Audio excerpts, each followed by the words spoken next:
जय श्री राम। तो हम लोग अयोध्या कांड में 53वां अध्याय का पाठ किया, जिसमें भगवान श्री राम का राजा को उपालभ देते हुए कैकेयी से कौशल्या आदि के अनिष्ट की आशंका बताकर लक्ष्मण को अयोध्या लौटाने के लिए प्रयत्न करना और लक्ष्मण जी का श्री राम के बिना अपना जीवन असंभव बताकर वहाँ जाने से इनकार करना। फिर भगवान श्री रामचंद्र जी उन्हें वनवास की अनुमति देते हैं। तो आज हम लोग 54वां अध्याय का पाठ करेंगे, जिसमें लक्ष्मण और सीता सहित श्री राम का प्रयाग में गंगा यमुना संगम के समीप भारद्वाज आश्रम में जाना, मुनियों के द्वारा उनका अतिथि सत्कार, उन्हें चित्रकूट पर्वत पर ठहरने का आदेश तथा चित्रकूट की महत्ता एवं शोभा का वर्णन। तो उस महान वृक्ष के नीचे वह सुंदर रात बिताकर वे सब लोग निर्मल सूर्योदय काल में उस स्थान से आगे को प्रस्थित हुए जहाँ भागीरथी गंगा से यमुना मिलती है।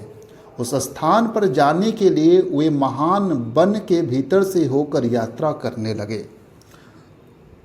वे तीनों यशस्वी यात्री मार्ग में जहाँ तहाँ जो पहले कभी देखने में नहीं आए थे, ऐसे अनेक प्रकार के भूभाग तथा मनोहर प्रदेश देखते हुए आगे बढ़ रहे थे।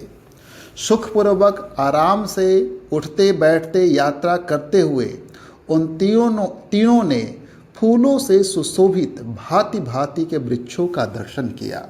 इस प्रकार जब दिन प्रायः समाप्त हो चला, तब श्री राम ने लक्ष्मण से कहा, सुमित्रा नंदन, वह देखो प्रयाग के पास भगवान अग्निदेव की ध्वजा रूप उत्तम धूम उठ रहा है। मालूम होता है मुनिवर भारद्वाज यही हैं। निश्चय ही हम लोग गंगा यमुना के संगम के पास आ पहुँचे हैं, क्योंकि दो नदियों के जलों के परस्पर टकराने से जो शब्द प्रकट होता है वह सुनाई दे रहा है। वन में उत्पन्न हुए फल फूल और काष्ठ आदि से जीविका चलाने वाले लोगों ने जो लकड़ियां काटी हैं वे दिखाई देती है, तथा जिनकी लकड़ियां काटी गई हैं वे नाना प्रकार के वृक्ष भी आश्रम के समीप दृष्टिगोचर हो रहे हैं। इस प्रकार बातचीत करते हुए वे दोनों धनुर्धर वीर श्री राम और लक्ष्मण सूर्यास्त होते होते गंगा यमुना के संगम के समीप मुनिवर भारद्वाज के आश्रम पर जा पहुँचे। श्री रामचंद्र जी आश्रम की सीमा में पहुंचकर अपने धनुर्धर भेष के द्वारा वहाँ के पशु पक्षियों को डराते हुए दो ही घड़ी में तय करने योग्य मार्ग से चलकर भारद्वाज मुनि के समीप जा पहुँचे। आश्रम में वे पहुंचकर महर्षि के दर्शन की इच्छा वाले सीता सहित वे दोनों वीर कुछ दूर पर ही खड़े हो गए। दूर खड़े हो महर्षि के शिष्य से अपने आगमन की सूचना दिलवाकर भीतर आने की अनुमति प्राप्त कर लेने के बाद पर्णशाला में प्रवेश करके उन्होंने तपस्या के प्रभाव से तीनों कालों की सारी बातें देखने की दिव्य दृष्टि प्राप्त कर लेने वाले एकाग्रचित्त तथा तीक्ष्ण व्रतधारी महात्मा भारद्वाज ऋषि का दर्शन किया, जो अग्निहोत्र करके शिष्यों से घिरे हुए आसन पर विराजमान थे। महर्षि को देखते ही लक्ष्मण और सीता सहित महाभाग श्री राम ने हाथ जोड़कर उनके चरणों में प्रणाम किया। तत्पश्चात लक्ष्मण के बड़े भाई श्री रघुनाथ जी ने उनसे इस प्रकार अपना परिचय दिया। भगवान, हम दोनों राजा दशरथ के पुत्र हैं। मेरा नाम राम और इनका लक्ष्मण है, तथा ये विदेह राज जनक की पुत्री और मेरी कल्याणमयी पत्नी सती साध्वी सीता है, जो निर्जन तपोवन में भी मेरा साथ देने के लिए आई है। पिता की आज्ञा से मुझे वन की ओर आते देख ये मेरे प्रिय अनुज भाई सुमित्रा कुमार लक्ष्मण भी वन में ही रहने का व्रत लेकर मेरे पीछे पीछे चले आए हैं। भगवान, इस प्रकार पिता की आज्ञा से हम तीनों तपोवन में जाएंगे और वहाँ फल मूल का आहार करते हुए धर्म का ही आचरण करेंगे। परम बुद्धिमान राजकुमार श्री राम का वह वचन सुनकर धर्मात्मा भरद्वाज मुनि ने उनके लिए अतिथि सत्कार के रूप में एक गौ तथा अर्घ जल अर्पित किए। उन तपस्वी महात्मा ने उन सबको नाना प्रकार के अन्न, रस और जंगली फल मूल प्रदान किए। साथ ही उनके ठहरने के लिए स्थान की भी व्यवस्था की। महर्षि के चारों ओर मृग, पक्षी और ऋषि मुनि बैठे थे और उनके बीच में वे विराजमान थे। उन्होंने अपने आश्रम पर अतिथि रूप में पधारे हुए श्री राम का स्वागत पूर्वक सत्कार किया।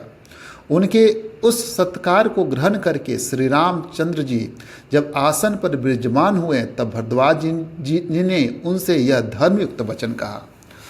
ककुस्त कुलभूषण श्री राम, मैं इस आश्रम पर दीर्घकाल से तुम्हारे शुभागमन की प्रतीक्षा कर रहा हूँ। आज मेरा मनोरथ सफल हुआ है। मैंने यह भी सुना है कि तुम्हें अकारण ही वनवास दे दिया गया है। गंगा और यमुना, इन दोनों महानदियों के संगम के पास यह स्थान बड़ा ही पवित्र और एकांत है। यहाँ की प्राकृतिक छटा भी मनोरम है, अतः तुम यहीं सुखपूर्वक निवास करो। भरद्वाज मुनि के ऐसा कहने पर समस्त प्राणियों के हित में तत्पर रहने वाले रघुकुल नंदन श्री राम ने इन शुभ वचनों के द्वारा उन्हें उत्तर दिया। भगवान, मेरे नगर और जनपद के लोग यहाँ से बहुत निकट पड़ते हैं, अतः मैं समझता हूँ कि यहाँ मुझसे मिलना सुगम समझकर लोग इस आश्रम पर मुझे और सीता को देखने के लिए प्रायः आते जाते रहेंगे। इस कारण यहाँ निवास करना मुझे ठीक नहीं जान पड़ता। भगवान, किसी एकांत प्रदेश में आश्रम के योग उत्तम स्थान देखिए और सोचकर बताइए, जहाँ सुख भोगने के योग विदेह राजकुमारी जानकी प्रसन्नतापूर्वक रह सके। श्री रामचंद्र जी का यह शुभ वचन सुनकर महामुनि भरद्वाज जी ने उनके उक्त उद्देश्य की सिद्धि का बोध कराने वाली बात कही। तात, यहाँ से 10 कोस और अन्य व्याख्या के अनुसार 30 कोस की दूरी पर एक सुंदर और महर्षियों द्वारा सेवित परम पवित्र पर्वत है, जिस पर तुम्हें निवास करना होगा। उस पर बहुत से लंगूर विचरते रहते हैं। वहाँ बानर और ऋछ भी निवास करते हैं। वह पर्वत चित्रकूट नाम से विख्यात है और गंधमादन के समान मनोहर है। जब मनुष्य चित्रकूट के शिखरों का दर्शन कर लेता है तब कल्याणकारी पुण्य कर्मों का फल पा लेता है और कभी पाप में मन नहीं लगाता है। वहाँ बहुत से ऋषि, जिनके सिर के बाल वृद्धावस्था के कारण खोपड़ी के भांति सफ़ेद हो गए थे, तपस्या द्वारा सैकड़ों वर्षों तक क्रिया करके स्वर्ग लोक को चले गए हैं। उसी पर्वत को मैं तुम्हारे लिए एकांतवास के योग और सुखद मानता हूँ। अथवा श्री राम, तुम वनवास के उद्देश्य से मेरे साथ इस आश्रम पर ही रहो। ऐसा कहकर भरद्वाज जी ने पत्नी और भ्राता सहित प्रिय अतिथि श्री राम का हर्ष भराते हुए सब प्रकार की मनोवांछित वस्तुओं द्वारा उन सबका आतिथ्य सत्कार किया। प्रयाग में श्री रामचंद्र जी महर्षि के पास बैठकर विचित्र बातें करते रहे। इतने में ही पुण्यमयी रात्रि का आगमन हुआ। वे सुख भोगने योग होने पर भी परिश्रम से बहुत थक गए थे, इसलिए भरद्वाज मुनि के उस मनोहर आश्रम में श्री राम ने लक्ष्मण और सीता के साथ सुखपूर्वक वह रात्रि व्यतीत की। तदंतर जब रात बीती और प्रातःकाल हुआ तब पुरुष सिंह श्री राम प्रज्वलित तेज वाले भरद्वाज मुनि के पास गए और बोले, भगवान, आप स्वभावतः सत्य बोलने वाले हैं। आज हम लोगों ने आपके आश्रम में बड़े आराम से रात बिताई है। अब आप हमें आगे के गंतव्य स्थान पर जाने के लिए आज्ञा प्रदान करें। रात बीतने और सवेरा होने पर श्री राम के इस प्रकार पूछने पर भरद्वाज जी ने कहा, महाबली श्री राम, तुम मधुर फल फूल से संपन्न चित्रकूट पर्वत पर जाओ। मैं उसी को तुम्हारे लिए उपयुक्त निवास स्थान मानता हूँ। वह सुविख्यात चित्रकूट पर्वत नाना प्रकार के वृक्षों से हरा भरा है। वहाँ बहुत से किन्नर और सर्प निवास करते हैं। मोरों के कलरवों से वह और भी रमणीय प्रतीत होता है। बहुत से गजराज उस पर्वत का सेवन करते हैं। तुम वहीं चले जाओ। वह पर्वत परम पवित्र, रमणीय तथा बहुसंख्यक फल फूलों से संपन्न है। वहाँ झुंड के झुंड हाथी और हिरन वन के भीतर विचरते रहते हैं। रघुनंदन, तुम उन सब को प्रत्यक्ष देखोगे। मंदाकिनी नदी, अनेकानेक जल स्रोत, पर्वत शिखर, गुफा, कंदरा और झरने भी तुम्हारे देखने में आएंगे। वह पर्वत सीता के साथ विचरते हुए तुम्हारे मन को आनंद प्रदान करेगा। हर्ष में भरे हुए टिटिभ और कोकिलों के कलरवों द्वारा वह पर्वत यात्रियों का मनोरंजन सा करता है। वह परम सुखद एवं कल्याणकारी है। मदमत मृगों और बहुसंख्यक मतवाले हाथियों ने उसकी रमणीयता को और बढ़ा दिया है। तुम उसी पर्वत पर जाकर डेरा डालो और उसमें निवास करो। इस प्रकार श्री वाल्मीकि निमित्त आर्ष रामायण आदि काव्य के अयोध्या कांड में 54वां सर्ग पूरा हुआ। हरे कृष्णा, जय श्री राम।